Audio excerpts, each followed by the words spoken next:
Dr. Siobhan O'Sullivan does like knowing animals. Dr. Siobhan O'Sullivan does like knowing animals. Hey you guys, welcome to Knowing Animals, the podcast. Knowing Animals is a podcast where we speak to animal studies scholars about a piece of their work. I'm Siobhan O'Sullivan and I do like knowing animals. Now, as always, this episode of Knowing Animals is brought to you by ASA. ASA is the Australasian Animal Studies Association. ASA does fantastic things. ASA exists for one reason and one reason only, and that is to support animal studies scholars. ASA needs your support, however, in order to operate. So if you're not a member of ASA, please think about joining, like them on Facebook, and importantly, the 29 ASA conference is coming up very quickly and the call for papers is out at the moment. I've put in my abstract, you should put yours in too. That's ASA, the Australasian Animal Studies Association. Now, this episode of Knowing Animals comes to you from Sydney town, but we're not in the podcasting lounge. I've gone off-site, and I'm very, very lucky to be joined by Jeanette Young. Now, Jeanette is a lecturer in the School of Health Sciences at the University of South Australia, and today we're going to discuss the book that she co-edited with Carr. That's N-Carr, I'm not sure. I'm going to guess Neil Carr. I wasn't too far off. That book is called Domestic Animals, Humans and Leisure, Rights, Welfare and Wellbeing. It's published by Routledge and it's either just out or about to come out. Just out. Well, welcome to the podcast, Jeanette. Thank you. So it's so wonderful to have had the opportunity to see the book. It's so shiny and new and wonderful, and you've played two roles in it. You edited it or co-edited it, and you also co-authored a chapter. Now, the book brings together a number of different principles. One of them is about the lives of humans and non-human animals when they're engaged in leisure. Can you start by telling us what you mean by leisure? Leisure's a really broad notion. It's the notion of having space to recuperate, regenerate, relax, and there's often a bit of self-development in there. But there's actually a huge discourse about what leisure is, of course, from the quite Marxist. Leisure is non-work, non-paid, non-obligated time, through to more looser sort of frameworks. So, you know, if you really love your work, then that can be leisure for you. I'm not so comfortable with that one myself. Yeah. So leisure is a complicated concept with multiple dimensions. So why start talking about or thinking about humans, animals and leisure? Yep. Leisure as a field has been one of the spaces that actually has thought about animals for a long time. So we've, had that whole animal turn in a range of fields more recently, but leisure's actually been writing about animals for a long time. And that's ranged from things like, like the circus animals and going to circuses, and so human experiences of engaging with or engaging in relation to animals in leisure time.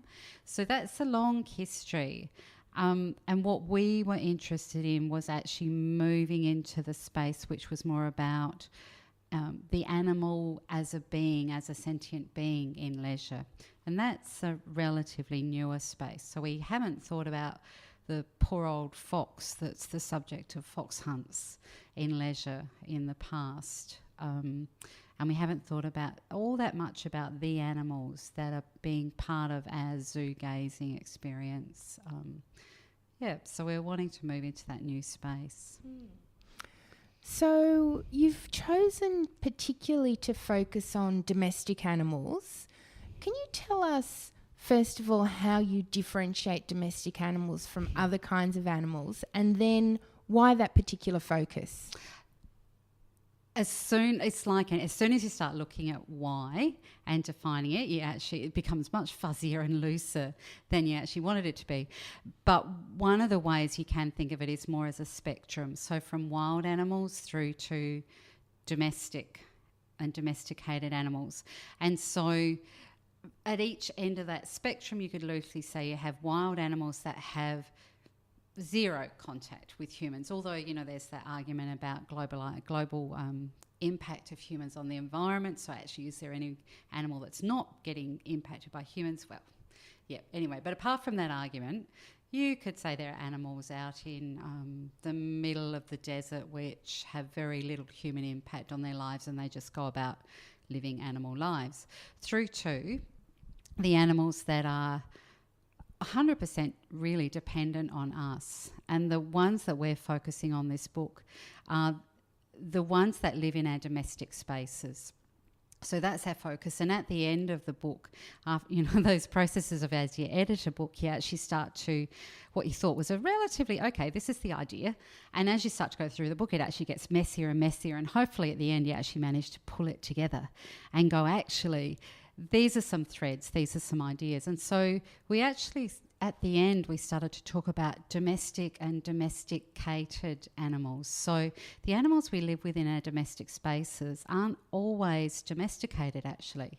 So some of them are captive wild animals, you know, the lizards, and even some of the things like hamsters and guinea pigs, which don't have long histories of being domesticated. And one of the key definitions of domestication is that control of reproduction. And those animals actually don't have that. They haven't been shaped by multiple generations of human intervention in their breeding. So that's kind of the spectrum, if you like. So we don't deal with the domesticated animals of sheep and cattle and those sort of animals. So, and I missed the question, which was about the why, didn't I? Sorry. Not at all, please. And why that focus? And why? So the why is because we actually overlook them, and we think that that of itself is a bit of a rights issue because of, you know, you've probably had a podcast, someone talking about the notion that some animals aren't real animals, that, you know, they've had so much interference in their reproductivity over generations that they're not real. So, you know, and sometimes pets are put in that space. And we would say, well, that they are, you know, like, they are animals, they're living, breathing, sentient creatures. It doesn't matter how they've come into existence, they do exist. So they have a right to be thought of, and their rights and welfare and well-being have a right to be considered. So that was why, actually, to a large extent, it was because we overlook these animals. And you can see that in examples like when domestic breeds become extinct, nobody really notices. Whereas if you have a wild breed that's looking like becoming extinct, it's seen as a tragedy. So we actually kind of overlook domestication and domesticity in general, and we overlook it in terms of animals as well. So it fits with that. So Edward Said's stuff around exoticism and so on, where the exotic over there is far more sexy and exciting than the domestic everyday. And yet it's crucial because it's what you live with every day. So really that was the interest, is actually the fact that it isn't exotic, that these are animals we overlook, that gave a real push for us to look at domestic animals specifically. Yep. Wonderful. So we know that we're interested in leisure, we're interested in non-human animals, particularly domesticated animals, and there's also a focus on rights. How does the concepts of rights and the lives of animals and leisure all come together? Yeah, I think this is almost top of my head speaking, because we haven't specifically focused on the rights so much when we were actually, you know, the conclusion and introduction. I think the rights are integral to understandings of justice.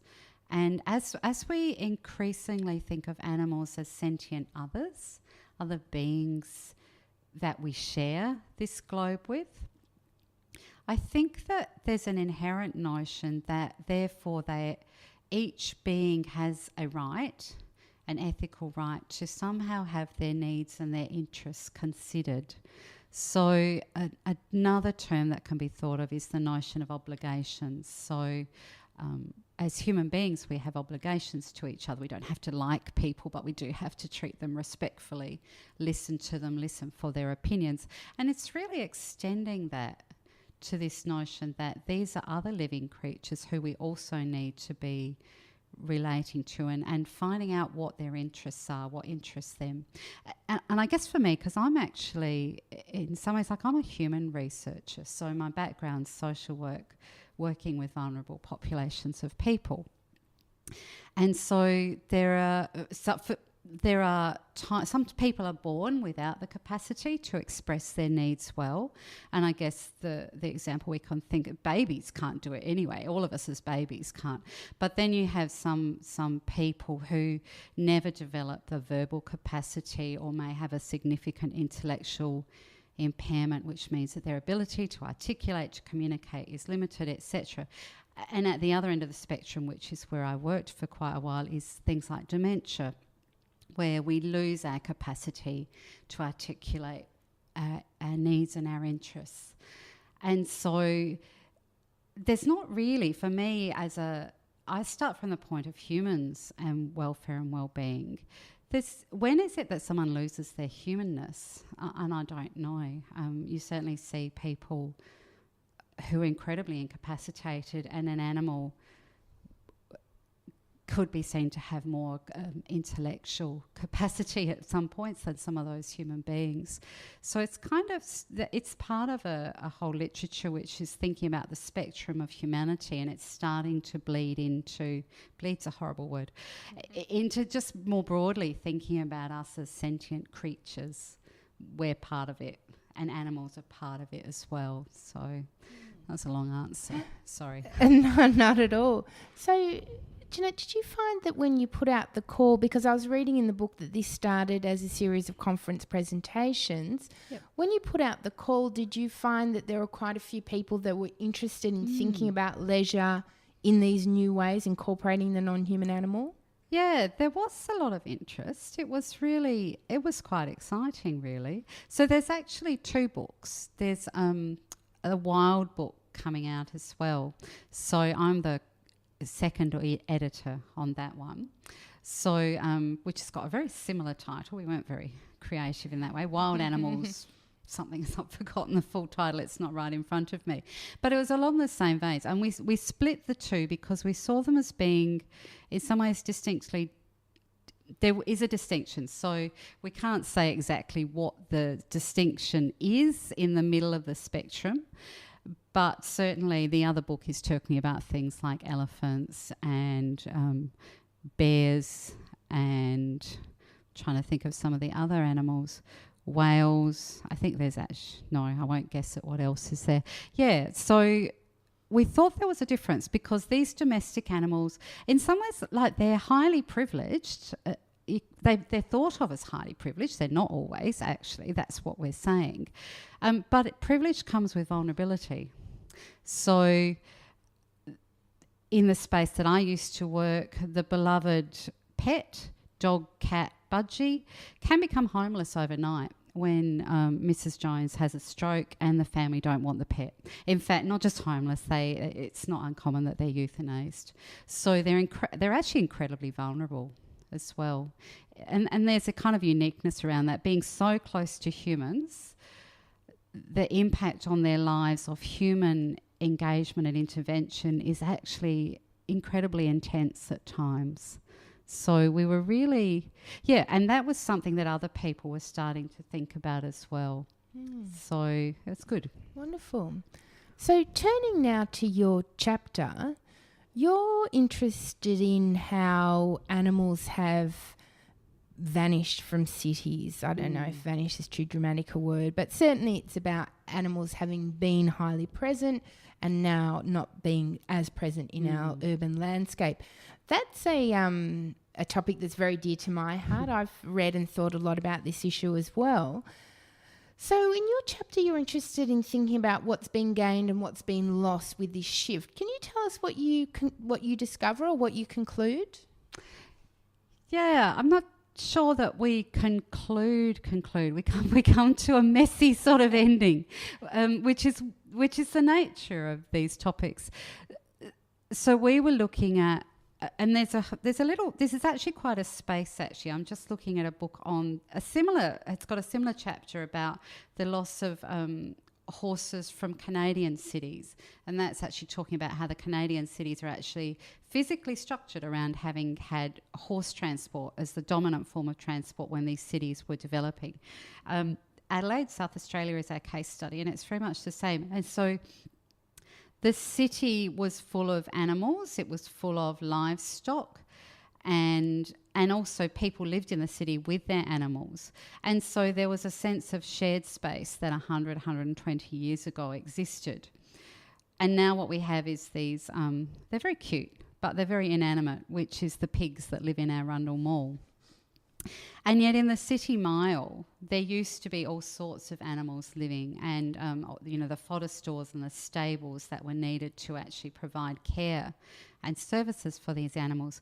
So I think that there's been a loss of consciousness of what it means to live with animals, and so in some ways there's a distancing between the humans and animals, and there's a loss of consciousness of animals as co-workers. So now it's pretty much our close experiences with animals are very much in our domestic leisured space. They're not with the horse that we have to work with. I guess some farmers still work with dogs, herding brown sheep and cattle, etc. But that's pretty unique. So we've really lost this understanding of ourselves as co-workers with non-human others. And I'm not really sure, but you kind of you can speculate that I think there's a loss in just our own sense of who we are in relation to animals with that. And on the other side is that question of, have some animal species that were consciously bred to have labouring characteristics, specialist labouring characteristics, and now they don't actually have that opportunity to labour. And in the same way as human beings, we have a need to somehow have meaningful, purposeful activity. Are these animals also left a bit bereft as well, because they were bred, designed generationally to be labouring, and to be labouring with people even, and we've taken that opportunity away, or that opportunity has evolved away?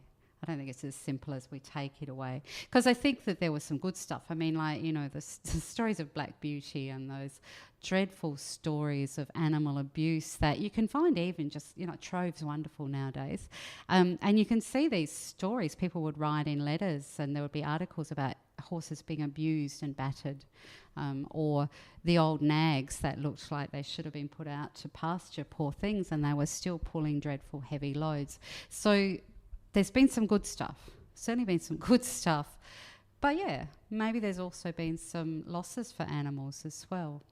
So it's that complexity that actually is really, I think it's really exciting in the space, is that there aren't black and white answers. That's what makes life and the world exciting, is the complexity of it. Yeah, I mean, I agree with you. I think one of the things I've really tried to reconcile in my own work is, on the one hand, the very reason the animals were in the city was primarily probably going to be harmful. But at the same time, it did mean that we were aware of their existence. We could respond to their problems. And so having this situation where abattoirs are all socially invisible and factory farms are all socially invisible is problematic. Yeah, fascinating. So, Jeanette, I ask everyone who comes on the podcast to answer 5 quick questions.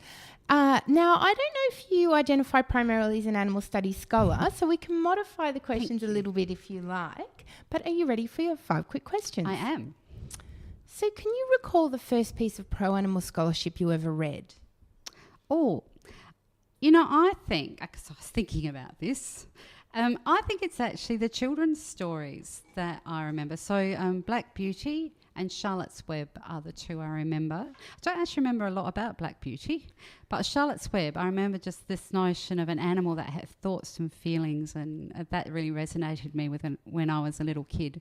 And then Animal Farm, as you sort of grow up and mature. Animal Farm, just a fascinating notion. And it wasn't just like, oh, that's a fantasy idea. It was like, it really resonated. It's like, yeah, I've got a dog, I've got a cat. I understand that they're creatures that, I wonder what's happening in their heads. Yeah, I was exposed to all those books, of course, growing up. Black Beauty had a big impact on me. It's this beautiful book, so I really recommend you go back and have a read. I think you'd enjoy it a lot. So can you recall the first piece of pro-animal scholarship you ever wrote?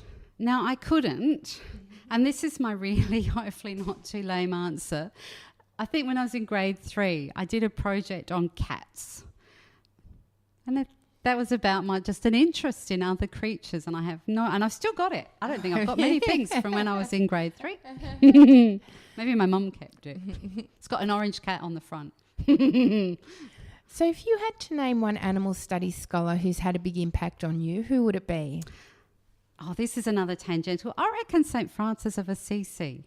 The notion that animals are part of the human spiritual cosmos really engages me. The notion of preaching to animals probably seems a bit loopy to many contemporary Christian thinkers and so on. But 1,000+ years ago, this guy was out there doing it, and he happily ignored anyone that thought he was loopy. And we've remembered him. And I think that's fabulous. Yeah, why not? Good old shout out to St. Francis. So what's the most important thing academics can do for animals? I think including animals in whatever discussions we're starting to develop. So my space is health and human health and well-being. And so my interest has been in pets and people. So one of the things I learned really when I was a student social worker actually is that sometimes the best thing you can do in terms of supporting people is actually recognising and caring about the animals they care for.